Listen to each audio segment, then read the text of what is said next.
Welcome everyone to the Prince on Prince podcast featuring the Doctor. My name is Prince, And I'm the Doctor. and we are two lifelong friends and Prince fans, and we are here to bring you everything Prince, his life, his music, his loves. You think about it, we got you covered. And so, as a note for those of you joining us for the first time, my name really is Prince. It's true. I've seen the birth certificate. I grew up with him. It's true. He's got a lot of other names as well. My name, for those of you just joining us, is not really the Doctor. I know that's probably surprising. My name's actually Terry, and we thought that Prince on Prince with Terry just didn't have the ring to it like the Doctor did. So that's what You've we been went lying with. to me. Yeah. I thought it was the Doctor. Yeah, I made you call me that this whole time.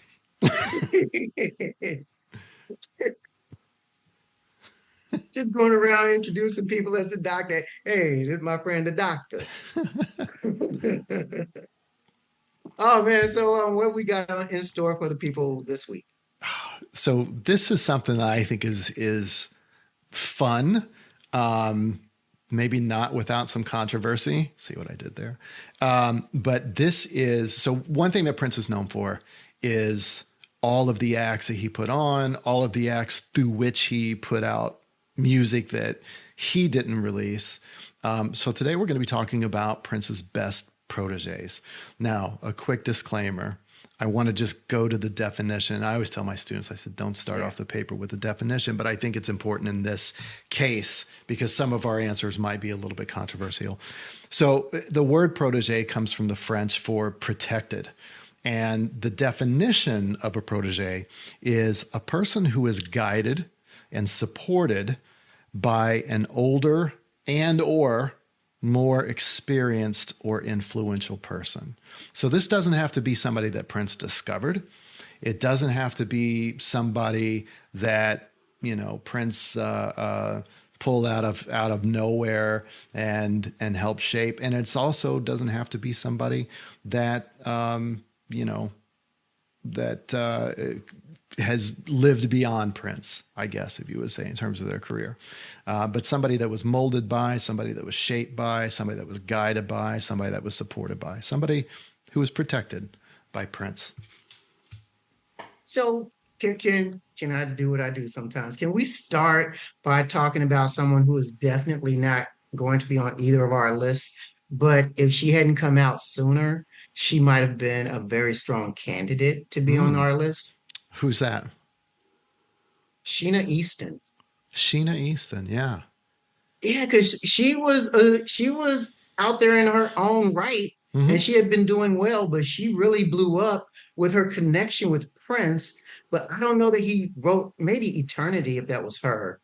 I don't know that he wrote songs just for her to sing on her own. Sugar Walls. Besides Sugar Walls, yeah, Sugar Walls. Yeah. But seems like they had this great chemistry in the studio or however they did it, but it never sort of metastasized into like we should do an album together or we should go on tour together or anything Right. like that. So I'd love to know more about how that all the genesis of it and how they continued to work together for so many years during his peak. So she wouldn't be on your list. Why? Because I don't consider her a protege. He didn't really protect her. He worked with her, so Yeah, she was like a colleague that he worked with. yeah. I think you're right. I think he collaborated with her more than because I think that you can think about other people that were artists in their own right, who may be on our list, artists in Yeah. their own right that Prince kind of remakes or reshapes or elevates in some way. But yeah, I think you're right. I think Sheena Easton is a collaborator, not a protege. She's a collaborator, not a protege. But if she feels differently, or if you all feel differently, put it in the comments. I don't think she But would. yeah, yeah, she's like, I'm not a. I had my own. My baby took the train from 9 to 5. Remember that? Mm-hmm. And now I think she does a lot of casinos or something like that. So she's still well, it's been about 10 years since I saw her on tour, Mm. like in the Midwest.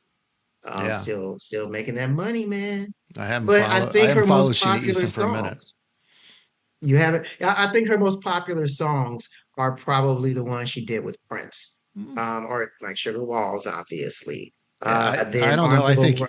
I think Evening Train is probably more well known than Sugar Then You Walls. Got the Look. You think Maybe Morning not. Train? And see, it's Yeah, Morning maybe Train. not. You Got the Look, but You Got the Look is a Prince song on It's a which she Prince was song. featured, right? Hmm. So, but I think, well, you know what? I'm curious about this now, so I'm gonna go to the tape here. Let's Because see. yeah, go to the tape because I feel like most of her hits were with Prince, or that he had something to do with it, like Mm, Sugar Walls, um, You Got the Look, Arms of hmm. Orion. And I feel like he wrote a song called Eternity that she did that didn't do quite as well. I'm not So sure if that was her or not.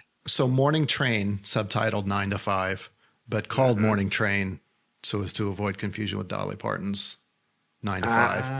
Ah, Peaked at number 3 on the UK singles chart. It was certified gold.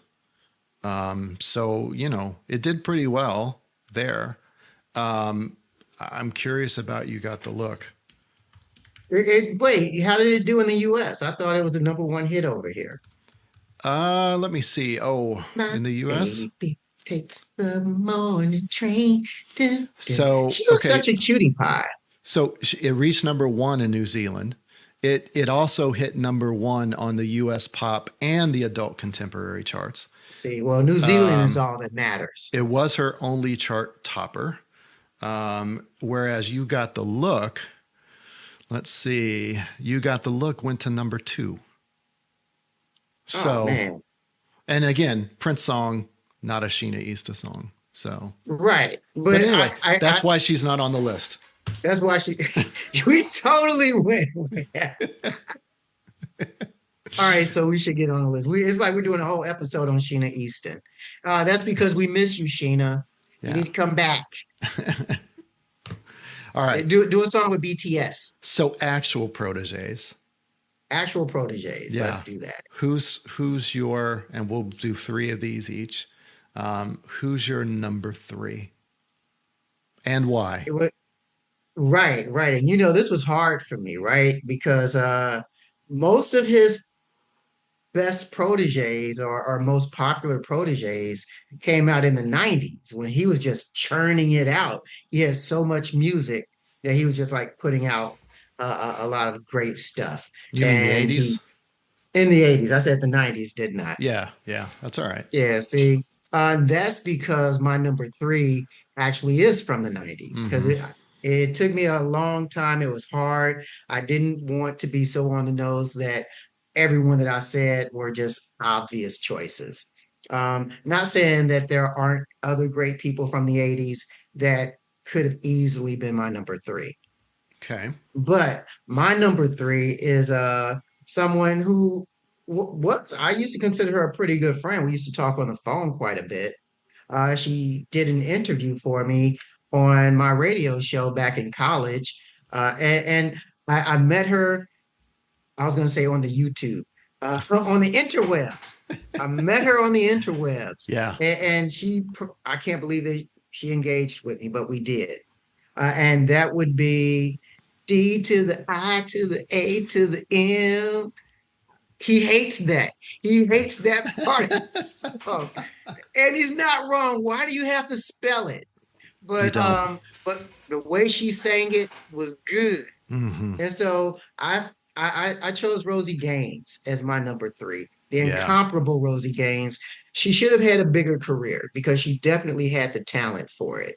for And so sure. I don't know what happened there. And I know some things happened in her life afterwards. I hope that she's doing well. And miss you, Rosie. No I doubt. really do. This is an interesting choice because when we talk about proteges, again, it's not somebody that he has to pluck out of nowhere, and he certainly didn't pluck Rosa Gaines out of nowhere. If you go back to our episode with Dr. Richard Bro on Prince on the Town and his relationship with Oakland, Rosa Gaines, Rosie Gaines was an artist in her own right, but I think when Prince brought her on, she had kind of, I don't want to say if she fell off necessarily, but I think he kind of brought her back and guided her and supported her, and in some ways, kind of jump started again her career. So yeah, I love Rosie Gaines. I don't like that part in Diamonds and Pearls. Don't hate me, but I love Rosie Her Gaines. voice. Yeah, And yeah. she did come out with her own CD on Motown. So after the whole Diamonds and Pearls thing, and I'm guessing she didn't have the best experience on that tour. Oh, before I even say that, you know who she beat out for that position in his band? Who? Patrice A lot Rushen. of people. A lot of people. Oh, Patrice But Rushen, really? it came down to her and Patrice Rushen.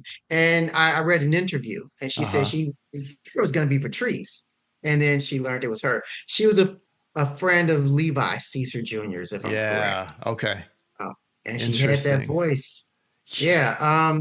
She And could. so She can really she sing. ended up on Motown and she came out with her own CD that I loved. It has some great songs on there, a Hmm. couple with Prince, but she also remade a Bob Marley song, Hmm. Turn Your Lights Down Low, which was incredible. Yeah. Also remade by the great Miss Lauryn Hill. Hmm.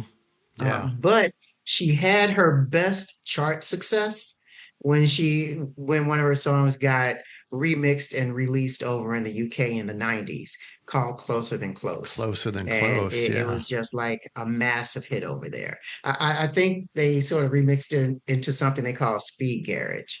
Oh, You ever really? heard of I don't that? know if I, yeah, I don't know if I've heard the remix of this. I'll have to check out the remix. I can play a Yeah. little bit of the original for you from Okay. 1995, the album under the same name, Closer Than Close by Rosie Gaines. Let's hear it.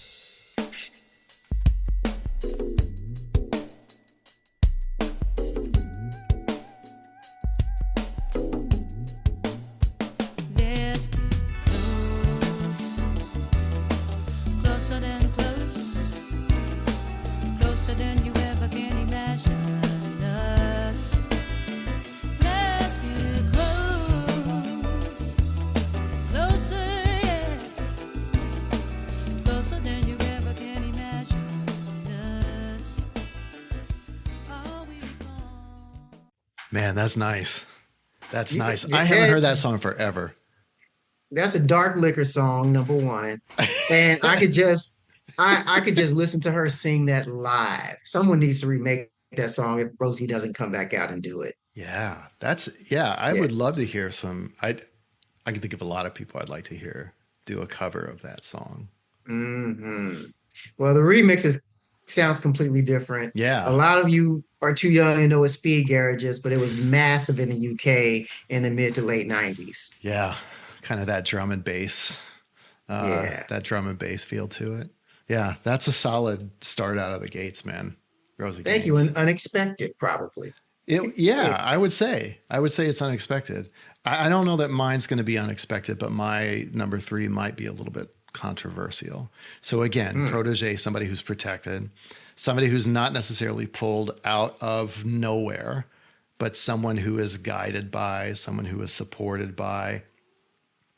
Sounds And like a lot of caveats to me. yeah, but so here's why I'm picking as my number three this particular artist. So this particular artist comes from a long, storied musical lineage, right? Dad, uncles, like a lot of uncles, right?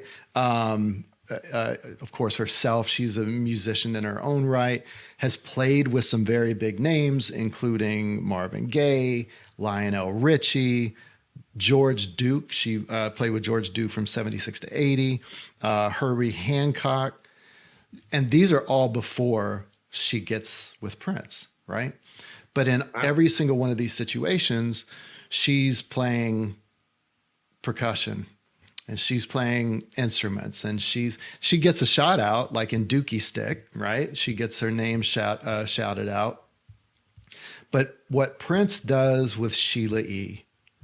is put her up front, right? Takes her from behind the percussion and puts her in front of the mic. I mean, she's still on, she's still doing the percussion. But, he really puts her up front. She becomes, the focal point. One of the other reasons that I choose Sheila E. as a protege is because while Prince kind of remakes her, unlike so many other groups that I would want to think of and maybe put in the mix and in the conversation, Sheila E. moves as and is influenced by Prince. She's not just a vehicle for his music. All right, so like the first album, Glamorous Life, Prince basically writes everything. He performs everything, right? Most of the instruments. She, does some percussion, but he's even doing percussion on that album. Her second album, Romance 1600, she takes on more of the writing. She co-produces it with him. She takes on more of the instrumentation and the instrumental work. And then by her third album, self-titled, right? This is, I think, half of the songs he co-writes with her. So, he really kind of turns her into, I mean, because if you think about like the Glamorous Life, and it's maybe especially even Romance 1600, right? It's the outfits, it's the hair, it's, the colors of the album, it's the backdrop, it's the band members, very, very Prince influence. But she takes that and she makes it her own by that third album. And of course, she's continuing to do stuff today as well. But I've chosen Sheila E. as my third best protege. And the song that I have chosen to kind of highlight is, I think, in that middle spot. So this is from the Romance 1600 album. It might be my favorite song that she did, co-written with Prince, right? Co-written with Prince. And so I think it's this nice center point of the influence, but there's also Sheila E. in there. And that's, 12 minutes and 19 seconds of just great music. It's a Love Bazaar. That's my favorite.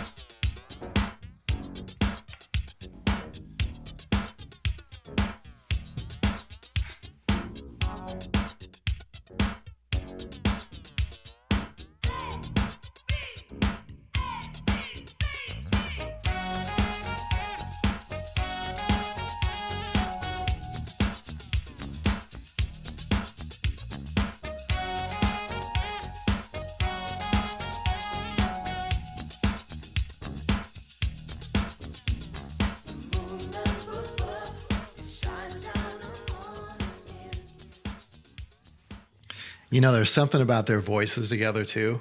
I mean, Erotic City, Love Bazaar, but when their voices come together, also Scarlet Pussy, right? Because she does the lyric or the vocals on that. Their voices just sound so good together. They do. They really do. I mean, they really do. They sound great together. But I think this was a great album, man. That first track, Sister Fate, on this album is just like very much coming from that jazz lineage that Sheila E. has, that Latin jazz lineage. Toy Boxes is a great song. Just a great album, a great artist. It's a delicious album. Man, it really is. She's just a great artist too, right? A great artist. That song is actually constantly on my rotation when I'm driving and I'm just really wanting to hear something good and upbeat. Mm-hmm. That comes on. It's a I great love song. Bazaar. Yeah. It's probably my favorite song that she's done. You said it was yours as Me well? too. I think that is arguably my favorite song that she's done. Yeah. Especially with him, but period. Of course, Erotic City's classic, Glamorous Life classic. Yeah. I liked Hold Me from the third album a Yeah. lot. It had that Tina Marie influence. Yeah. But I love Bazaar. It just puts it all together. It sounds like everything came together on that. Yeah. Yeah, it really did. Yeah. And like a true collaboration. And you could tell that he was in it for the long haul with that one. Mm-hmm. Yeah. So I wonder how some of the other proteges he had around that time might have felt. because he was giving her some A-list stuff. Yeah. I remember reading an article where Apollonia said that she was upset that he had taken songs like The Glamorous Life from Apollonia 6 and gave it to Sheila E. And he took Take Me Smart With You and move. put it on his album. Smart You said move. that was smart. Yeah. I think that's a smart move. Yeah. Manic Monday went to the Bangles, you know. That's a song I could, that's a song I could, You yeah. don't like Manic Monday? No, I never liked Manic Monday. Yeah. I never That's liked because you Manic like Monday. Tuesdays. Yeah. Sunday is my fun day. Sunday fun. Yeah. It's where I don't have to run day, you know. Um, You don't like it, but you know all the lyrics. well, who But does? I mean, who doesn't know all the lyrics to Manic that is Monday? such a great song. Yeah. Like he captured purple, and shout out to that sweater. I love that, man. Thank you. Shout out. Yeah. Yeah. Prince store, the The official Prince Prince store. store. My favorite thing is this, is the lining, right? With the When Doves Man, Cry. Yeah. It's pretty cool. so good. It's, it's absolutely too warm to be wearing this right now. but I had to put it on for at least one episode. So For one episode. I love yeah, it. yeah. Yeah. So who's your number two? Sheila.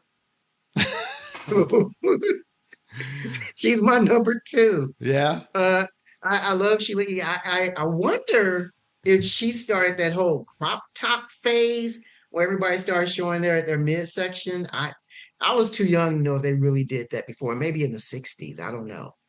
yeah. I don't think she started it. Mm. She started it for me. You're like, she didn't start it, but she perfected it. She Yeah. No, I don't think she started. I think it came before her, but she's got so decades many. before. Let's give her flowers anyway. She's got so many other things that we can give her accolades for, right? Playing with Santana, you know, her, like I said, her uncles as well. But I mean, she was just a great musician in her own right. Well, did you Again, know Dookie that stick, she man. and Dookie Stick? That's also in my rotation. Yeah, it's a Did you great song. know that Sheila E. played the opening of Off the Wall? Not the song, but the album. Don't Stop Till You Get Enough. That's Sheila E. Yeah, she was the percussionist on that album or on that track. Uncredited. On that track. Yeah, uncredited. She got paid, but uncredited. That was Sheila E. Yeah. And out of all of Prince's proteges, one of the other things that made her so special is because she was so proficient as a percussionist, she could add that extra flavor to songs Yes. and sort of make it hers as well. So that was Yes. really cool. Agreed. And that's another thing too, is that I think that Sheila E was one of the best musicians that he played with, right? So 100%. he played with some people that were, you know, they were good musicians, but he also didn't play with some people that I think were better musicians. And when I say didn't play, I mean, like, you know, he had them in other bands and things like that. So But yeah, I always push back because you're not the first person to say that Prince didn't play with the best musicians all the time. That may be true, but it's what are you, what's the metric? I wouldn't, Because, no, I wouldn't say he didn't play with good musicians or the best musicians. So here's what I'm thinking. When okay. I think about this, I think about, and I think it was 1999 tour when like the, you know, kind of the beef between the Revolution and the Times started, right? Mhm. To me, if I'm going to have a backing band, and this is absolutely no shade of the Revolution, and you know You know who I was thinking? you know you and I have talked about this before, and I don't think that those albums would have been what they were without the Revolution. And I Yes. think the Revolution was, you know, maybe what they didn't have in proficiency or whatever. There was this special sauce, there was this chemistry. But for my money, like if you're just going to have a backing band, right? It's the time for me. I mean, Mm, they were tight. They were tight, man. They were tight. They were tight. You know, put behind, you know, behind the curtain for Vanity Six, you know, they were tight, that band. Yeah. So again, It, it's not like any shade at all to, okay. you All know, right. to I'm the just making sure, revolution. man. No, Because none. people be throwing shade at the revolution, and I always push back on it because I believe they belong in the Rock and Roll Hall of Fame. They absolutely do. And Lisa Coleman, by the way, is Lisa. amazing. Wendy Melvoin is great. I mean, they're all really accomplished and great musicians, right? They're Yes. great musicians. I would say Lisa Coleman may be like the best Yeah. musician out of the revolution. Yeah. Clearly. But, you know, I mean, 100%. and Uh, and it's different too because I think the time is a different band for some of Prince's different music, right? The Revolution, that's who they needed for that album. That's who he needed for that album. yeah. The music's not the same without the revolution. Right. Even the stuff he did by himself, I felt like the revolution, and I don't want to overstate this, but his music at that point, his peak, everybody calls it his peak, is because he was just scaling these uncharted bits of territory. And I think that they kind of inspired that. Mm-hmm. Like, oh, let's get psychedelic. You know, he was Yeah. making music in the mid 80s that you could not have seen him making in the early 80s and that No. he didn't make in the 90s or beyond. Yeah. There's a period where it was just sort of where they were influencing each other. Yeah. It was just And prolific yeah, and just, yeah, inspired. mad Inspired. respect. And you know, I you could go to the version of the NPG with Sonny Thompson and all of Mm-hmm. those folks, and you could kind of hear it there. And then you would also hear it in some of his later music with Third Eye Girl. I Mm-hmm. thought that I consider those the last complete Prince albums. Like the Hit and Runs seemed like a collection of songs. They were great, Yeah. but they didn't seem like an album like um Plectrum Electrum. Yeah. Yeah, Hit and and run those too. live songs. The what? Hit and run too. I liked. I wasn't Yeah, crazy I about really hit and like Hit run and Run one. too. Yeah. But for my money, the Revolution and Prince just really was special. And like you said, Yeah. that secret sauce Yeah. that was greater than the sum of his parts. Yeah. Agreed. Sui generis for sure. Um, it, so my number two, I think now that we're talking about the revolution, my number two is Wendy and Lisa. Oh, And here's why I put Wendy and Lisa there and not the revolution, right? So Wendy and Lisa, central to so much of, I think, what the revolution was. Wendy and Lisa, you know, also went on to have so again, going back to Protege, right? Somebody who's protected, somebody who's guided, but they also very much like Sheila E. took that inspiration and just went off and did their own thing. I mean, they're doing incredible soundtracks right now. The album they had, The Fruit at the Bottom. My favorite song on there. What's your favorite song on that album? What's your favorite Are You Wendy and My Lisa Baby? Is Are song? You My Baby on Yes, Fruit? yes, it Yeah, is. That's my that was favorite funky. too.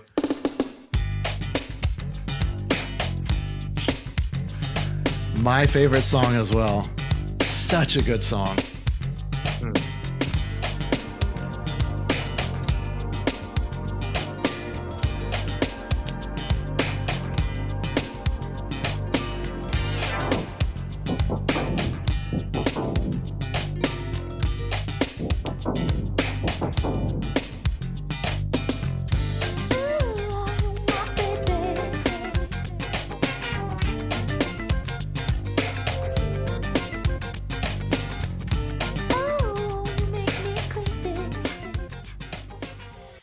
God, that song is funky. That song is so good.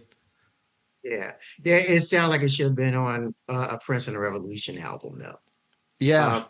Uh, Yeah, I and mean, you can they definitely hear the Prince influence. you 100%. completely hear it. Hmm. I was going to say that they won an Emmy, but Hmm. also I felt like you could hear their influence even on Sign of the Times, on songs like Strange Relationship Yes. and stuff of that nature. Oh, and the other thing I want to say, because you can't overstate this at all. I love that the Grammys did like a Prince celebration and everything, but the best performance was when the Revolution got up there and did Mountains and everything else they did. Yeah. And Wendy played her ass off. It sounded like the record. Yeah. Everybody else sounded like they didn't know exact. I don't mean everybody, but Yeah. the Revolution stole the show for me, Yeah. and it made me say, man, they they were great, Yeah. and they can play. They played what they needed to play. Yeah. I mean, the whole family, the whole Melvoin Yeah, family is so talented. Wendy, Susanna. Oh Yeah. man, But yeah, Wendy Melvoin and Lisa Coleman to me, and this is no disrespect to anybody else, but to me, when I think of the Revolution, I think of Wendy and Lisa. well, think about it. Everybody in the Revolution existed before Purple Rain except Wendy. Mm-hmm. And when Wendy got there, her and Lisa and the beginning of Computer Blue, he Mm-hmm. brought them up on stage when he got his Oscar.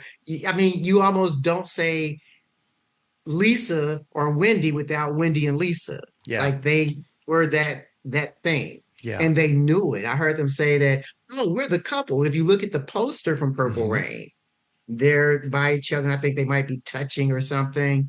Yeah. And so it was like subtle signals to different communities that Mm-hmm. he was like, hey, I got you. I see you. Yeah. And of course, he did some things later on to sort of contradict that. But Mm-hmm. right there at the height, he was sending those signals out that, hey, I welcome everybody. I'm here for everybody. Yeah. And so that was really cool to me. It's interesting you talk about like Wendy and Lisa as this package, right? Yeah. Because they're again both in their own right, but there's something that happens when the two of them do music together. It's just, there are certain artists that are known for creating and collaborating and churning out music with each other in a way that they cannot or they don't do on their own. And to me, yeah, Wendy and Lisa are All in inseparable. notes. Yeah, man. I mean, look, Daryl Hall's still doing some great stuff too. I'm not sure what John's Yeah, I know. doing, I know. Simon and but Garfunkel. Simon's yeah, still doing some stuff. It's yeah. like, man, somebody's dead. Wait, I'm joking. I do not mean any disrespect. Hey, I'm just being man, silly. watch out. I'm just being silly. Garfunkel, Oates brought the mustache. Rose Garfunkel brought brought the the hair. mustache. He did. He did. Yeah. So, And again, yeah, I'm not going to go down that rabbit hole. all right. Um, Trivia question for you. Are You My Baby? The extended version. yes, The extended yes. version. Do you know what it's called? Are You My Baby extended? No. Are You My Are You My Baby? Baby? Please say yes. Are You My Baby? Parenthetical. My Man's 12-inch. Yeah. Yeah. Are You My Baby? Parentheticals. My Man's 12-inch. Why, That song is so funky too. All right. So anyway, that's my number two. oh man, That's my number two. And that's so funny. your number two was Sheila E. Right. Yeah. So who's your number one? Oh man, I'm still laughing about my man's 12 inch. That's hilarious. Um, so my number one, I feel like it was a no-brainer. I don't know what your number one is. I didn't know what any of your others were. Um, but my number one is I selected because of the range of what came out of the group, Mm, right? And people can challenge it because we know that the first couple of albums by this group, it was primarily Prince and Morris. mhm. But I still say the time. I Yeah. think that there is no Janet Jackson without the time. New Edition don't blow up in the direction that they did, which also gave you Johnny Gill and Belle Biv DeVoe. Mm. And so Jam and Lewis would almost by themselves make the time like Flight my number Time. one protege. But you can't discount Morris and Jerome. This is some of Prince's funniest stuff Mm. and funkiest, but funniest stuff came when he was just doing stuff all the time, like Tricky, Chili Sauce, Clarine Bacon Skin. Well, that was just him Yeah. and Morris. But Yeah. um, yeah, I think that the time is probably the best proteges that he had, even though they were already accomplished musicians Hmm. by the definition that you gave earlier. We wouldn't know who they were without Prince. That's a fair point. That's a fair point. Um, let's hear a little bit of the time.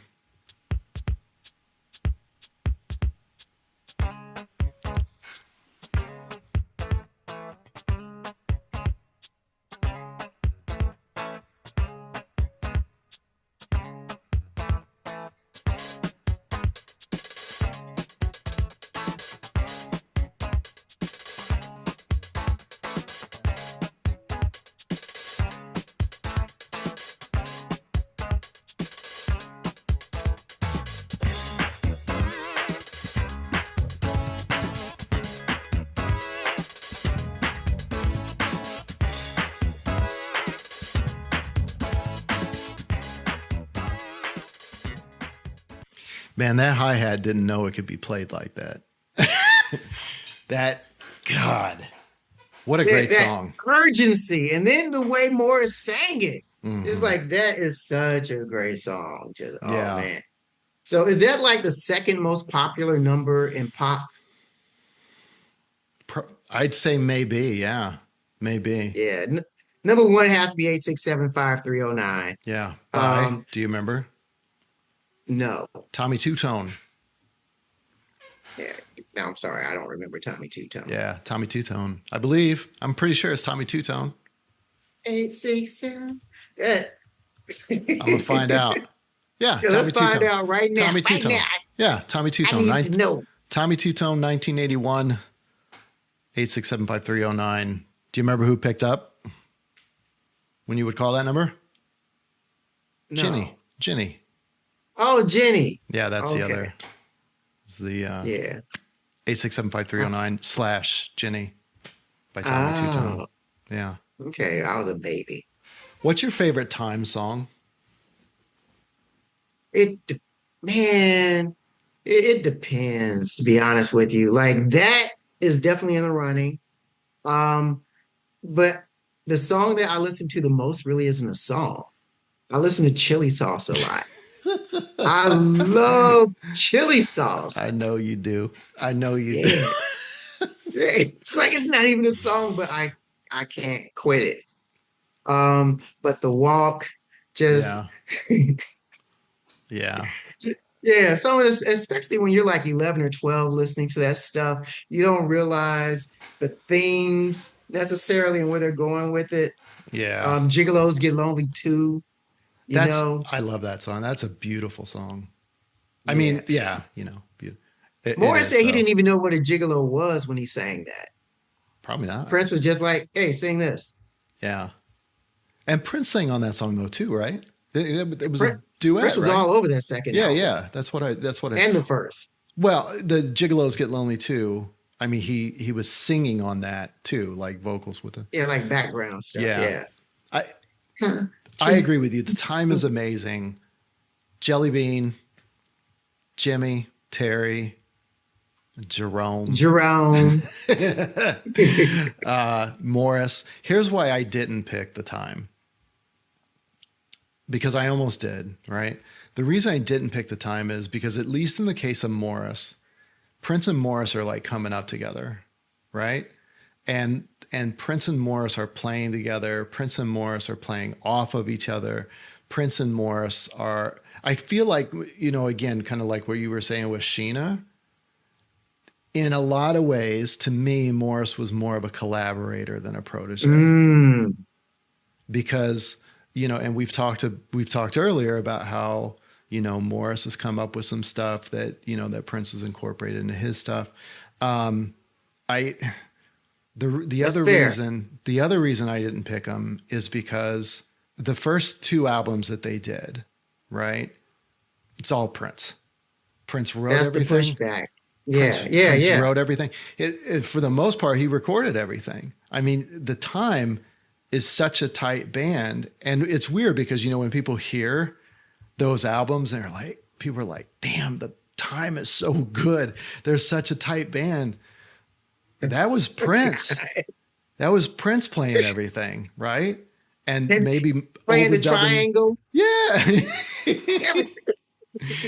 But, so to me, and the other reason, and I thought, well, yeah, but okay, but Jimmy and Terry, right? They got to be in there because of Jimmy and Terry. But Jimmy and Terry are out of there in 83 because, and they're already doing other stuff on their own too. Yeah.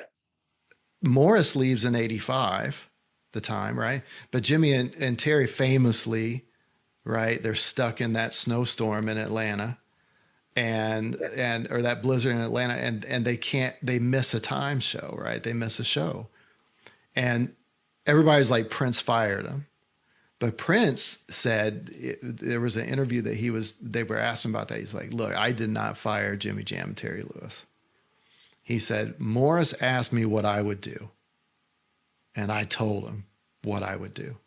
Right? Mm-hmm. And he goes, this was Morris's band, which is funny in a way because it was not Morris's band. It was not. It was put together as an outlet for Prince to put out more of his music that in a lot of different ways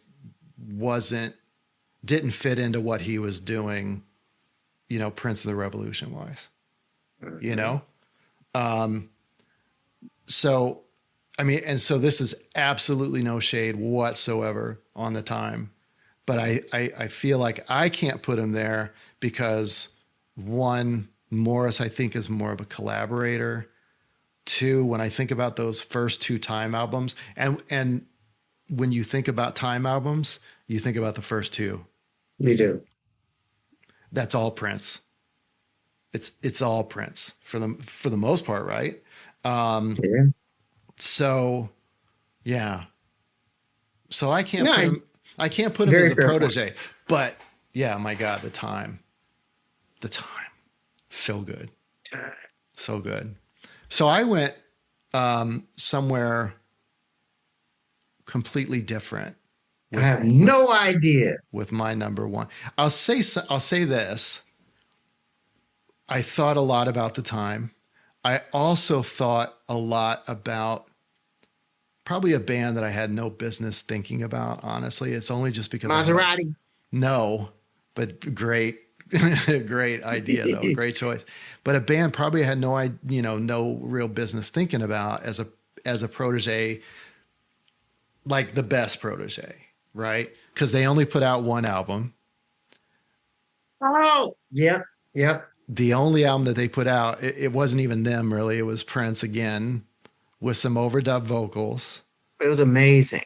But I think. Yeah, it probably is. We'll say it on 1, 2, 3. The Family. The Family. Yeah, The Family. And I was thinking earlier, like, that was, people don't know this, but when we were younger, that was the album that we would just listen to over and over again. Yes. Over and over. You would have thought that like we had stock in Paisley Park and The Family. I mean, seriously. Solid choice. Played that album out. And for those of you that don't know, The Family, the self-titled album, and they have put some stuff out. Now they put it out under F Deluxe. But The Family, Susanna Melvoin, Saint Mark, Jerome. Right? I think Alan Leeds was in there too. And Jelly. And Jelly, yeah, Jelly Bean. Jelly Bean. Jelly Bean. Yeah. Rest in peace, man. Didn't we just lose Jelly Bean? Yeah, we did. Yeah. Yeah. But that is so sad. That was the album where Nothing Compares to You first shows up. So it's Prince probably still my favorite version of it, to be honest with you. It's a great version. It's a great version of it. You know what I remember? What's that? I remember I loaned my album to you, and you and Sean Freeman were hanging out. Rest and in when peace, I got Sean it back, Freeman. y'all had written out like all the the verses like this is the verse I sing, this is the verse I sing. That's right. Yeah, Sean and oh my God, I had forgotten about that. Like, Yeah. so Well, I didn't Sean, because y'all messed up my record. I'm joking. I'm surprised you got it back, to be fair. Yeah. But It Sean, was so yeah, because Sean was almost an alto, right? yeah, High yeah. tenor. So he would do Susanna's part. I did not know that, but it tracks. Yeah, he would do Susanna's part. Rest in peace, Sean, for, oh Rest in man. peace, Sean. Gone too soon. Yeah, for sure. Um, but yeah, the family. So that's where Nothing Compares to You comes. Mm, I think you hear a lot of what he's about to do in the Parade album. You yeah. know, there's a lot of that influence, especially in probably, I don't know, it's hard to pick a favorite song from that album. Prince also would do Mutiny sometimes in his concerts. Hmm. But probably my favorite song from that album is Susanna's Pajamas. Oh, that's a good choice. I would not I have guessed that. I love that song. Here's Susanna's Pajamas.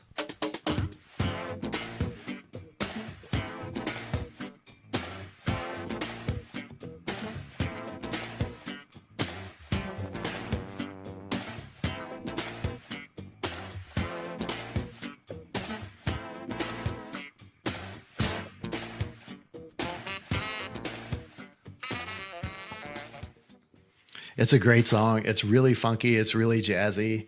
You know, you can hear it. Honestly, I think that the Family album is maybe the Castaways from the Parade album. Oh, you mean the songs? Yeah. I I mean, if don't you know, listen to, man. especially like with, you know, with the horns and the sax on there, it sounds like Susanna's Pajamas. Put that in the background of a montage scene in Under the Cherry Moon. Yeah, it sounds like it would have been created around the same time as Girls and Boys, you Yeah, know? absolutely. It Yeah, I could absolutely hear that. fits. But so to me, when I think about the Family, soft spot in my heart, but I don't choose them because they're really kind of this one album group. They're Oh, you put mean the time? You're talking about, are you talking about the well, time no, or the I'm talking family? about the Family as well. Okay. Prince does everything on that album. St. Mark adds some vocals, Susanna adds some vocals, but Prince does it. Horns, Yeah. horns are Eric Leeds. Yeah, but I mean, even Prince puts down some of those horns. Oh, And wow. so to me, that's why I don't choose the Family. Oh, I I know. thought you just said you No, did. no, I didn't. I didn't. I said this is Oh, man, dude, along I with was the about to. time. Hey, I'm just getting you back for the for the Sheena Easton detour that we took. I don't choose the Family for the same reason I don't choose the time. Oh, man, That's I was why. going to thank you for choosing them. Yeah. You know, that's also the first time I think Prince started working with Claire Fisher. Is it I think that so. that tracks? I love Yeah. Claire Fisher. I love what Claire Fisher adds to Prince's music. And before you tell us your number one, the other thing that I thought was so genius about that family album Hmm. is that he at least wrote it and produced it to the strengths of that band member or the band Yes. members. Yeah. You know, Yeah. yeah. Because St. Paul's vocals were kind of perfect on there. Susanna's Yeah. I vocals said were St. kind of Mark earlier, perfect. didn't I? Why did I say St. Yeah, Mark? that's Yeah, all St. right. Paul. Yeah. Who's keeping score? Yeah.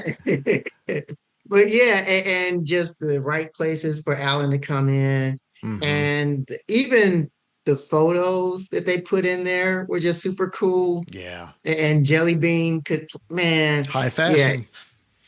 high fashion. I was listening to that the other day. Yeah. It's a great album. It's so for the Prince fans out there, it's worth a listen. It's out of You can print. get your hands on it. Yeah, it's out of print. I mean, so some of the streaming services have people that have uploaded it. Okay. I've heard, but but they still play. That's the thing. F Deluxe still plays, and I would, in a heartbeat, In a heartbeat, I would go see F Hmm. Deluxe. I would go Yeah, see them in a heartbeat. they need to come to town. Yeah. So my number one is somebody who I. Wait, I have a guess. I think I know Oh, okay. because I know how much you revere this person's contributions to the Prince canon. And so Hmm. I hate to steal your thunder, but it's Tony Mosley, right?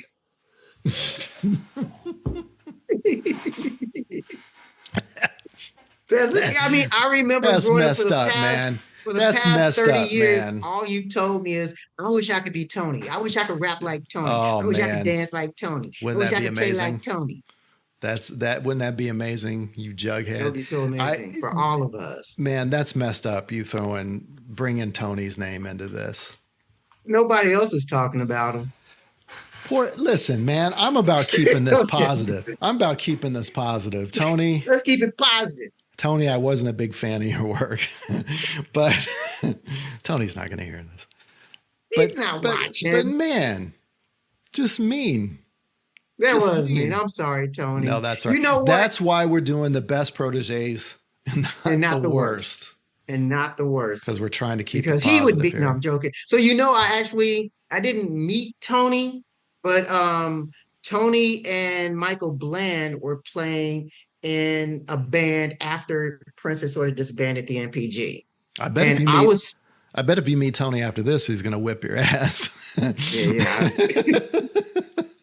He's like, I heard what you said. But, well, somehow, and this is my recollection, I think they gave me a ticket to the show. I was outside and I didn't have a ticket to the show. And I might have stood out because it was London. And it wasn't like Brixton. So they're like, hey man, here you go. And gave me a ticket to the show. I So, forget the name of the band. so Tony gives you a ticket to this show. Michael B gave me a ticket to the Oh, show. I think Michael Tony B was with gave them. you. All right. Yeah, But you're still going to yeah. drag his name through the mud. No, man. I mean, hey, hey, That's Tony messed up. knows. I'm not saying nothing Tony don't know. That's He fair. knows. Yeah, it's fair. It Yeah, was not the heyday. it was not. Yeah, Yeah. he should have come out with some of his own stuff Yeah. There's a you and know proved everybody wrong. All there's the a haters. there's a lot of that. There's a lot of that. I think that because Prince's relationship with hip hop is weird, right? It was always weird. Um, See, a rapper's problem usually stems from being tone deaf, right? That's what he's, pack the halls, try to say, won't be no one left. But then he started bringing, hip hop into his music, some of which he Yeah, did, which if like when he was doing it, I'm like, okay, yeah. it was like, it was almost So like James, right? Like when James Brown would do it. That's how it felt to me. It wasn't like Prince was like trying to rap. It was, right. but then when he brought like almost every single rapper, with the exception of Eve, Yeah, every single rapper he had on an album just, was not their best. in some cases, destroyed what I thought were otherwise great songs.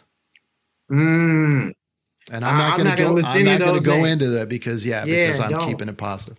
So Yeah, but so my and, number one is and not Tony. Well, I got to ask you this. We're really building up your number one. Because one of my favorite songs is when Prince is rapping. Actually, yeah, The one Pope. definitely is. The Pope. But he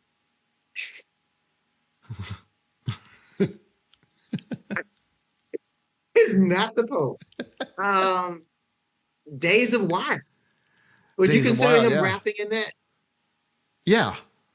Yeah, I Yeah. thought that was fine.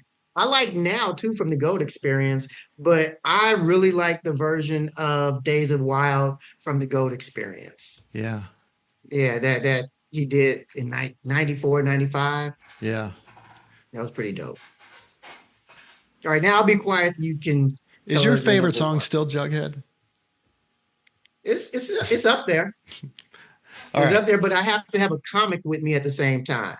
So I have to be reading the comics and listening to it, and then and a glass of Merlot, Yeah. and it all comes together. Here's my number one. My number one, an artist that, so far as I know, never. No, I take that back. Did perform with Prince. Prince did perform with her on one of her albums. Prince saw something in this artist. Very different from the other proteges where Prince comes in and says, here's an album. Fully realized. Slap your name on it. Sing it the way I sound it. And yes, Follow the guide exactly. track. Exactly, right? There's a click track and everything. But this is somebody who he hears, he likes, he reaches out to, he offers to be a mentor, he offers to be a support, and does so in, with a couple different collaborations, including probably most famously, I think, having maybe one of the most popular songs that this artist did was a 12-bar blues. Might as well have been Kiss, because Kiss is built on a 12-bar blues as well. But to me, my number one protege, because this is somebody who was influenced by, was bettered by, but is completely aside from Prince, and that's Janelle Monáe. Yeah. Baby, don't make me spell it out for you. All of the feelings that I got for you can't be explained, but I can try for you. Yeah, baby, don't make me spell it out for you. You keep on asking me the same questions. Why? And second guessing all my intentions. Should know by the way I use my compression that you got the answers to my confessions. It's like I'm powerful with a little bit of tender and emotional sexual bender. Mess me up, yeah, but no one does it better. There's nothing better. That's just the way you make me feel. That's a good song. That's so good. That's a really good song. The production on that song. So again, we've done an episode, one of the earlier episodes we did was that one song homage. If you have not checked out that podcast, start with the Janelle Monáe Make Me Feel episode. Especially where, so Luxury, he talks about how both Kiss and Make Me Feel are built on the 12-bar blues. And what he does, which is really weird for a pop song at that time, and then he lays those tracks over each other, and it's just brilliant. It's just brilliant. And somebody needs to release, kind of a mix of those two. Somebody really needs to do it. That'd be cool. Yeah. Yeah. So Janelle, I love your surprises. Yeah, I really like Janelle Monáe. She's so eclectic in what she does, and to me, like Janelle Monáe embodies and carries on a torch of Prince in a lot of ways, because she's musically, she can be all over the place, right? She can do just different genres of music on the same album. This album was the Dirty Computer album, very much like almost a concept album, right? So she's doing a lot of things, and I think that's what Prince kind of saw. Is like, yeah, you're doing the same thing, but you're not doing it like me, but you're doing a lot of the same things I'm doing, right? In terms of approaches and stuff, and she's just. I'm sorry. They are just. So I think they go by gender neutral pronouns. So my apologies, but they're just. I didn't know. Yeah, I know that they identify as non-binary, and so I hope I didn't misgender them. 20 lashes. Yeah, but Janelle Monáe, musically, vocally, just so clever so accomplished and brings a lot of, I think, that Prince attitude, even in this song, right? The lyrics, I just want to get back to this lyric, in the bridge here. It's like I'm powerful with a little bit of tender and emotional sexual. Powerful with just a little bit of tender. I mean, Prince. Very much Prince. Those, oh man, those those oppositional forces coming together. Yeah, love me some Janelle Monáe. And I feel like we didn't do an episode on like the best Prince songs that he didn't write, did we? That because that would have been a contender right there. I think so. Yeah, and he was on, well, uncredited. We don't know.